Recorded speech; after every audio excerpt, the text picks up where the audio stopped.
had been wanting to move out of my parents' house for a while. Eventually, I got tired of just talking about it and decided to actually go house shopping. That's how I found this one place, a cute little fixer-upper, kinda run down, but it had a certain charm in the photos. The listing didn't look half bad, but the realtor, she was weirdly hesitant to show it to me, like she was hoping I'd change my mind before we got there. When I asked a local for directions, I remember them giving me this strange look. They muttered something under their breath. "There's been some strange things happening in that house." So yeah, things already felt off before I even saw the place. Just walking up to it, I could tell this place hadn't been touched in years. Vines crawled across the sidings like veins. The trees around it were stunted, almost deformed, and huge sections of bark had been clawed away like something had tried to dig into the trunks. The whole area sat in a low, wet basin, basically a swamp. The smell hanging over it was heavy and sour, like wet dirt and old rot. When I finally stepped inside, it was nothing like the description. Windows smashed, furniture gutted, scattered across the floor. The stink of mildew mixed with something sharp and metallic, like rusted tools or dried blood. The realtor just stood there at the front door, her hand still on the knob, like she didn't want to set foot inside.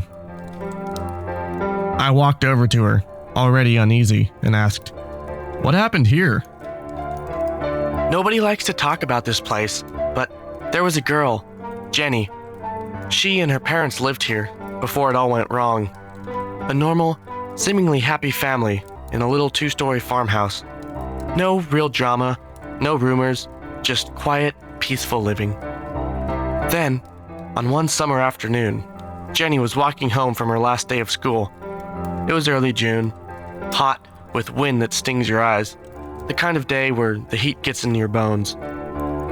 Her walk was about 1.5 miles, mostly just dry fields, no shade, nothing but dust and a constant hum of cicadas. By the time she got to the giant cottonwood tree near their long dirt driveway, she was already exhausted. But something stopped her. An abandoned mail truck was sitting by the road, hazards on, all the doors open. She passed it quickly, uneasily.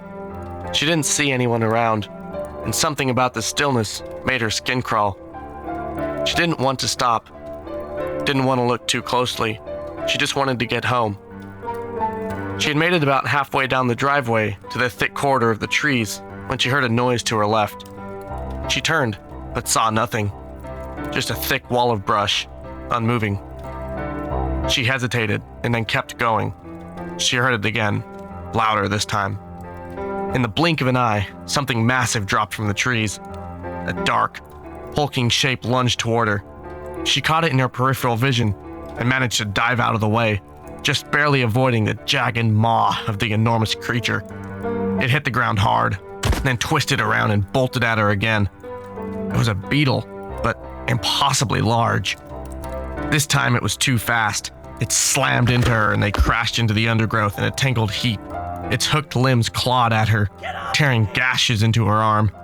She screamed in pain and scrambled to grasp onto anything nearby. Her hand landed on a stone. She grabbed it and slammed it into one of the beetle's legs. The sound of splintering exoskeleton cracked through the air. It looked down at the crooked mess.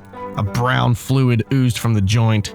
The thing hissed, a sharp, wet shrieking sound. She smashed another leg. The beetle writhed. Then, with everything she had left, she hurled the stone at its head, scrambled to her feet, and tore down the driveway towards her house, bloody, gasping, and out of breath. She ran home on pure adrenaline, her legs burning, lungs tight, and vision swimming with panic. As she reached the front steps, she fumbled with her keys. Hands shaking, bloody fingers slipped over the metal before realizing the door was already cracked open. The air conditioner was humming steadily, leaking cold air into the sweltering heat. She hesitated, then pushed the door open the rest of the way. "Mom? Dad!" she called out, stepping inside. No answer. The house felt too quiet, too still. She crossed into the living room, reached for the landline on the table, and quickly dialed her mother's number. It rang. Once. Twice. She pulled the receiver slightly from her ear and froze. The ringtone was coming from inside the house.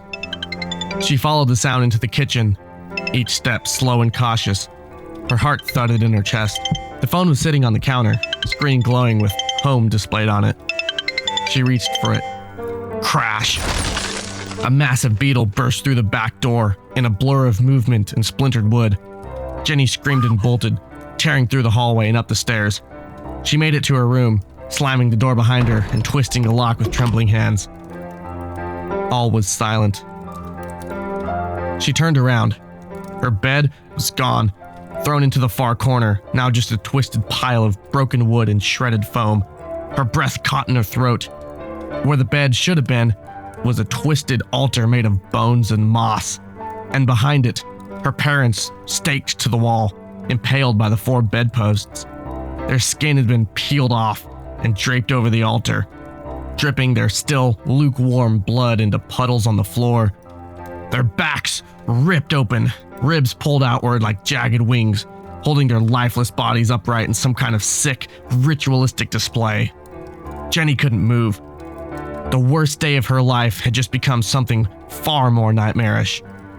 Grabbing the old aluminum bat she'd used back in her softball days, it still had her name in Sharpie on the grip, faded and smudged. Her hands trembled around it.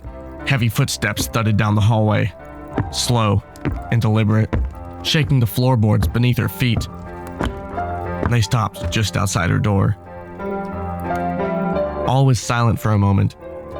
The beetle's jagged limb punched through the wood like it was cardboard, splinters flying through the room, its eyes peering through the crack, and then it tore the door in half like paper and lunged in. Jenny swung wildly, the bat cracking against one of its jointed legs. The blow was clean and deep. The bat went straight through the limb. The beetle shrieked, a sound that made her ears ring. Brown, tar-like fluid spilled onto the floor as the thing collapsed, writhing and flailing. She raised the bat again, ready to crush its head and end it. A buzzing came like a freight train from down the hallway. And then, 3 massive impacts.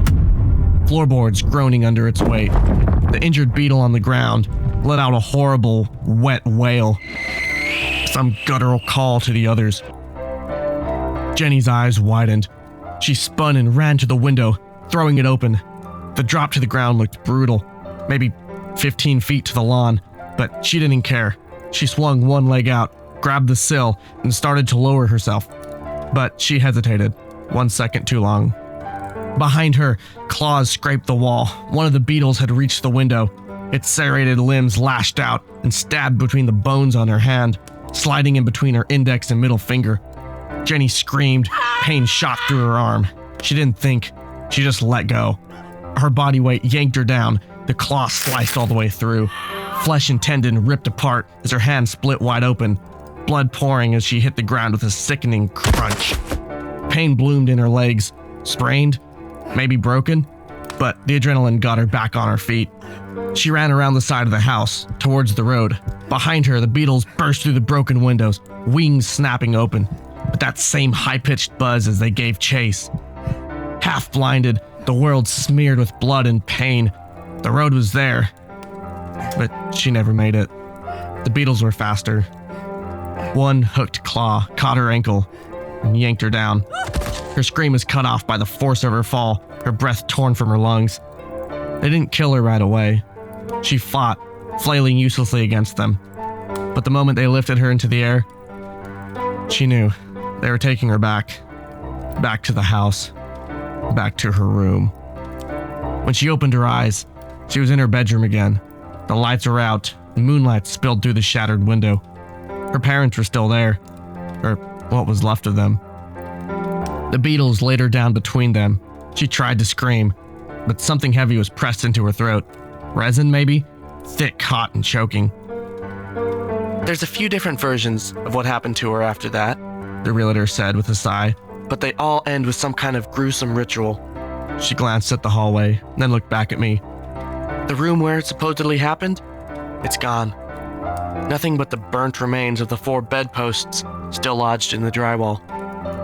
But I'm sure you know how small towns are. Rumors get passed around, twisted, and stretched into these ridiculous horror stories. Personally, I think there's some illegal activity going on, something shady. The people burnt all the evidence they could, and then bailed before anyone could catch on. Left the place a mess. I glanced back at the house one last time and thought to myself, maybe I'm not ready to leave my parents just yet. I'll think about it, I told the realtor, and then turned and headed back to my car. The first 15 minutes of the drive home was the worst. Not because I thought something was chasing me, but because I wasn't sure that it had to. I was glad once I made it home and had 60 miles between me and the smell of that place. Yeah, my hometown has its own set of weird irregularities, but nothing like that. So if you're ever house hunting, you stumble upon a too good to be true deal somewhere outside Winnsboro, maybe just keep looking, or you might become someone's or something's dinner.